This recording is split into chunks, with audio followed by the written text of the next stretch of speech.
So Tyson Fury stops Dereck Chisora in their rematch. This was pretty much the easiest big fight of Tyson Fury's career. Pretty much all Tyson Fury's matches are he wears his heart on his sleeve. He goes all out, and he doesn't.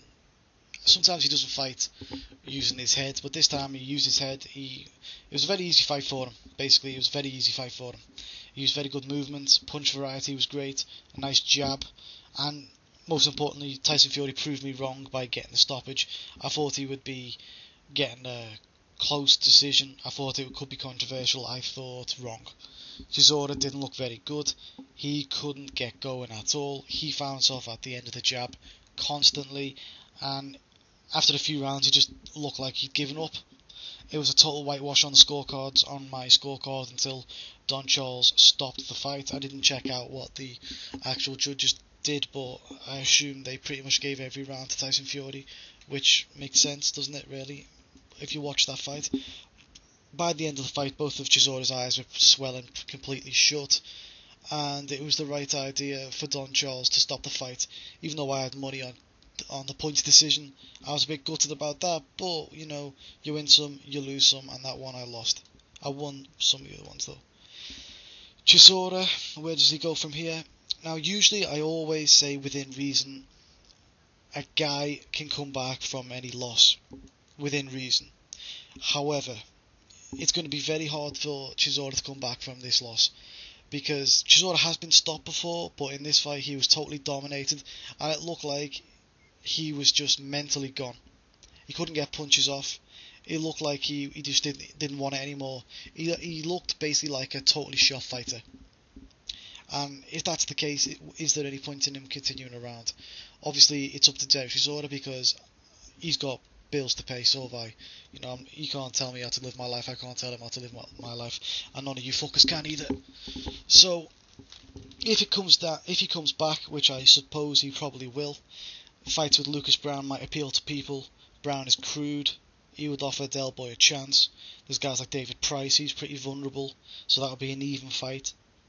Maybe Warren would sell him down the river to Hearn and fight Anthony Joshua, but I wouldn't hold my breath on that one, and they'd have to get the money right for that one. But so that's the most unrealistic, but we'll see. There are fights out there for Chisora, but if Chisora is going to come back, he probably needs a few confidence builders before he fights a decent opponent again. One guy I would like to see him fight is John McDermott. That'll be a worthwhile fight, and it would be like a half decent fight to watch. You know, I mean, they both are going to go in there, slug it out. People want to see that. That wouldn't be bad. Dylan White versus Dereck Chisora, that wouldn't be a bad scrap. I think it's a tad unrealistic though. You know, if he does come back, it'll probably be against a journeyman from the East EU. But at this stage in his career, if he continues boxing to pay the bills, he should be looking at being some kind of high-class journeyman, and that way he would end up fighting a load of prospects from here, there, and everywhere. He'd probably have to move around for his fights, and if he gets a few wins, maybe he'll get into contention for European titles.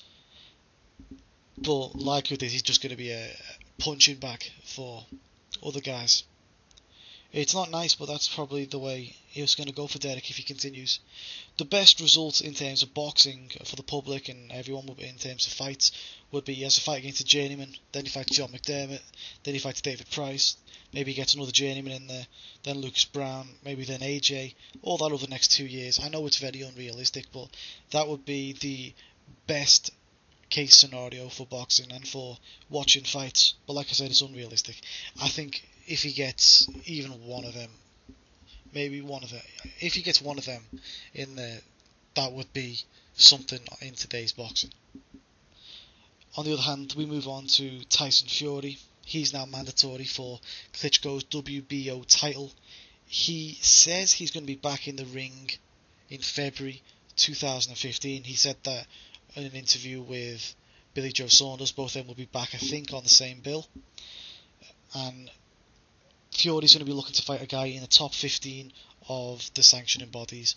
I'm not sure who yet, but truly it could be anyone. I mean, the best case scenario for UK boxing is someone like Lucas Browne or David Price, but surely it would be a good idea fighting someone who's a tall, rangy fighter, 6'6", like Vladimir Klitschko, who's got a good jab, so we can get an early feel for the type of style he's going to be facing when he fights Vladimir Klitschko for the world title. If that's the case, you're going to throw in guys like Ustinov. That'll be a good fight maybe. He could learn a few things in that fight, get used to dealing with height and also weight disadvantages. Price would be a good fight, but I think he also has a weak jab and a bad chin, obviously Price. So that would be the Price fight. It's still there to be made. I think it's still there to be made. The only thing is Tyson Fury. You got love him or hate him. One of the things you can't say is he takes massive risks. I don't think he does.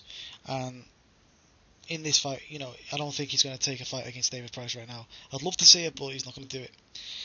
Anyway, after Wladimir Klitschko's destruction of Pulev, I just don't think Fury's going to win against Klitschko. He's got a much better chance against the Wilders and Steverns, whoever wins that fight, but obviously he's too far down the WBO road now to turn around. Jennings, he's not going to fight Fury that way. He could be mandatory if Fury fought Jennings. That's not going to happen. Too much risk, too little reward for everyone involved. Also, there's talk of Jennings fighting Wladimir Klitschko as a voluntary at some point. So, really, for 2015 February, we don't really know who Fury's going to be facing.